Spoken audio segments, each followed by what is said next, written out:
नमस्कार. या व्हिडिओच्या माध्यमातून पुण्यात आपल्या सर्वांचं स्वागत करतो. तर पहा बीएड आणि एमएड या अभ्यासक्रमाविषयी महत्त्वाचे अपडेट आहे. यामध्ये काही महत्त्वाचे बदल झालेले आहेत. तर जे आपल्याला सर्वांना माहिती असणं गरजेचं आहे, कारण भविष्यामध्ये तुम्हाला बीएड किंवा एमएड करायचं असेल तर यासाठी. तर NCT या संस्थेबद्दल आपल्या सर्वांना माहिती आहे की शिक्षक प्रशिक्षण संदर्भामध्ये किंवा शिक्षकांच्या पात्रतेसंदर्भात जे काही महत्त्वाचे नियम असतील किंवा अभ्यासक्रम असेल किंवा इतर जे काही सर्व नियम किंवा या ठिकाणी पात्रता बनवण्याचे जे काही कामकाज आहे तर ते ही NCT संस्था करत असते. आणि या नवीन शैक्षणिक धोरणानुसार म्हणजे NEP 2020 अनुसार बीएड आणि एमएड या अभ्यासक्रमाच्या कालावधीमध्ये महत्त्वाचे बदल हे होणार आहेत. आणि त्याच्यामध्ये सर्वात महत्त्वाचा बदल आहे तो म्हणजे बीएडच्या अभ्यासक्रमामध्ये. तर आतापर्यंत आपण 2 वर्षांचं बीएड करत आलेलो आहोत. म्हणजे 16-17 पासून 16-17च्या आधी 1 वर्षांचं बीएड हे होतं आणि त्याच्यानंतर 2 वर्षांचं बीएड हे सुरू झालं आणि आज सुद्धा 2 वर्षांचं बीएड हे सुरू आहे. आणि आता 25-26 या शैक्षणिक वर्षापासून बीएड हे 1 वर्षांचं केलं जाणार आहे. हा एक महत्त्वाचा बदल बीएडच्या अभ्यासक्रमामध्ये करण्यात आलेला आहे, जो आपल्याला माहिती असणं गरजेचं आहे. कारण जर भविष्यामध्ये तुम्हाला बीएड करायचं असेल तर या ठिकाणी हा 1 वर्षांचं जे बीएड आहे हे आता करता येईल.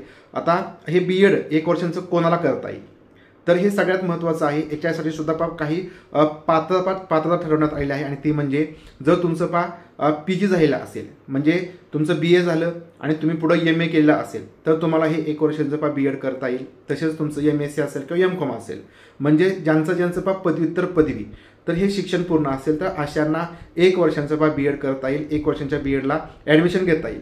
तसेच जर तुमचं 4 वर्षांची डिग्री तुम्ही कंप्लीट केलेली असेल, म्हणजे तुम्ही BA किंवा समजा BSc ही 4 वर्षांची असेल. आता आपण सर्वजण जनरली कॉमन 3 वर्षांची BA किंवा BSc करतो. त्यामुळे ज्यांची 3 वर्षांची BA किंवा BSc असेल किंवा तुमचं BCom असेल तर या 3 वर्षांच्या डिग्रीवरती आपल्याला या 1 वर्षाच्या बीएडसाठी ॲडमिशन घेता येणार नाही. तर अशांना 2 वर्षाचं बीएड करावं लागेल. म्हणजे 2 वर्षाचं बीएड सुद्धा चालू राहील, 1 वर्षाचं बीएड सुद्धा चालू राहील. परंतु जर तुम्ही 4 वर्षांची डिग्री केली तर तुम्हाला 1 वर्षांचं बीएड करता येईल. तो ऑप्शन तुमच्यासाठी खुला राहील. आणि जर तुमचं MA किंवा MSc किंवा MCOM झाला असेल तर तुम्हाला 1 वर्षांचं बीएड करता येणार आहे. त्यानंतर सगळ्यात महत्त्वाचा बदल म्हणजे जर तुम्हाला बीएड केल्यानंतर एमएड करायचं असेल तर एमएड हे सुद्धा आता 2 वर्षांचं आहे. आणि 2 वर्षांचं जर तुम्हाला एमएड करायचं नसेल तर 26-27 या शैक्षणिक वर्षापासून 1 वर्षांचं एमएड हे केलं जाणार आहे. तर त्याबाबत आताचा निर्णय झालेला आहे. म्हणजे जर तुमचं 1 वर्षांचं बीएड तुम्ही पूर्ण केलं असेल तर तुम्हाला त्या एमएडला 1 वर्षांच्या एमएडला ॲडमिशन घेता येईल. जर तुमचं 2 वर्षांचं बीएड असेल किंवा जर तुम्ही समजा 4 वर्षांचं जो इंटिग्रेटेड बीएड कोर्स असतो तर त्यासाठी तुम्ही ॲडमिशन घेतलं असेल आणि ते तुम्ही पूर्ण केलं असेल तर तुम्हाला 1 वर्षांचं जे एमएड आहे ते एमएड करता येईल. मग जे 2 वर्षांचं एमएड असेल ते मात्र त्यावेळेस बंद होईल आणि त्यावेळेस फक्त 1 वर्षांचं एमएड असेल. हा खूप मोठा फायदा असेल. कारण आता आपल्याला जर एमएड करायचं असेल तर एमएड हे 2 वर्षांचं आहे आणि त्याच्यामुळे आपल्याला 1 वर्षाचा जो कालावधी आहे तो उगाच त्या ठिकाणी आपण म्हणूया की घालावा लागतो. परंतु तो 26-27 शैक्षणिक वर्षापासून नसेल, 1 वर्षांचं एमएड आपल्याला करता येईल.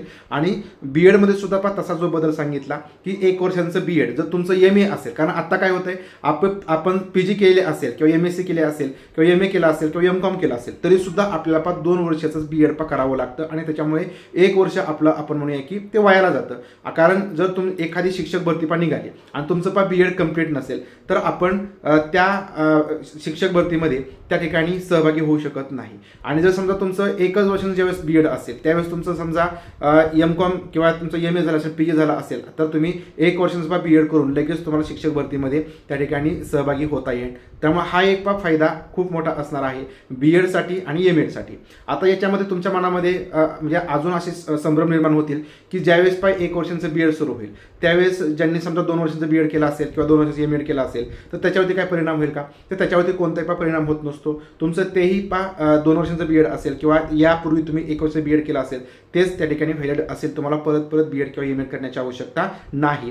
फक्त ज्यांना नवीन करायचं असेल तर त्यांच्यासाठी हे या ठिकाणी नियम असतील. मात्र बीएडसाठी जी काय तुम्हाला मी क्रायटेरिया सांगितला, जर तुमचं PG झाला असेल तरच तुम्हाला 1 वर्षांचं बीएड करता येईल. अन्यथा तुम्हाला 2 वर्षांचे काय बीएड आहे तर तेच करावं लागेल आणि 12वी नंतर तुम्ही जो काय 4 वर्षांचा बीएडचा इंटिग्रेटेड कोर्स करता तर तोही या ठिकाणी तुमच्यासाठी असेल. म्हणजे एखाद्याला 12वी नंतर डीएडला जायचं नसेल, डीएड करायचं नसेल तर तुम्ही जो काही कोर्स आहे बीएससी बीएड किंवा बीए बीएड तो करू शकता. आणि सर्वांना माहिती आहे की जर तुम्ही बीएससी बीएड केला असेल 4 वर्षांचं किंवा बीए बीएड केला असेल तर तुम्ही 1ली ते 5वीला सुद्धा पात्र होता आणि 6वी ते 8वी सुद्धा पात्र होत असता. मात्र ज्यांचं 1 वर्षाचं किंवा 2 वर्षाचं बीएड असेल ते मात्र फक्त 6वी ते 8वी म्हणजे 6वी पासून पुढे ते पात्र होतात, 1ली ते 5वी ते पात्र होत नाहीत. तर अशा पद्धतीने एनसीटीने 1 वर्षांचं बीएड आणि 1 वर्षांचं एमएड हे पुन्हा या ठिकाणी सुरू करण्याचा, पुन्हा या ठिकाणी अभ्यासक्रम सुरू करण्याचा निर्णय घेतलेला आहे.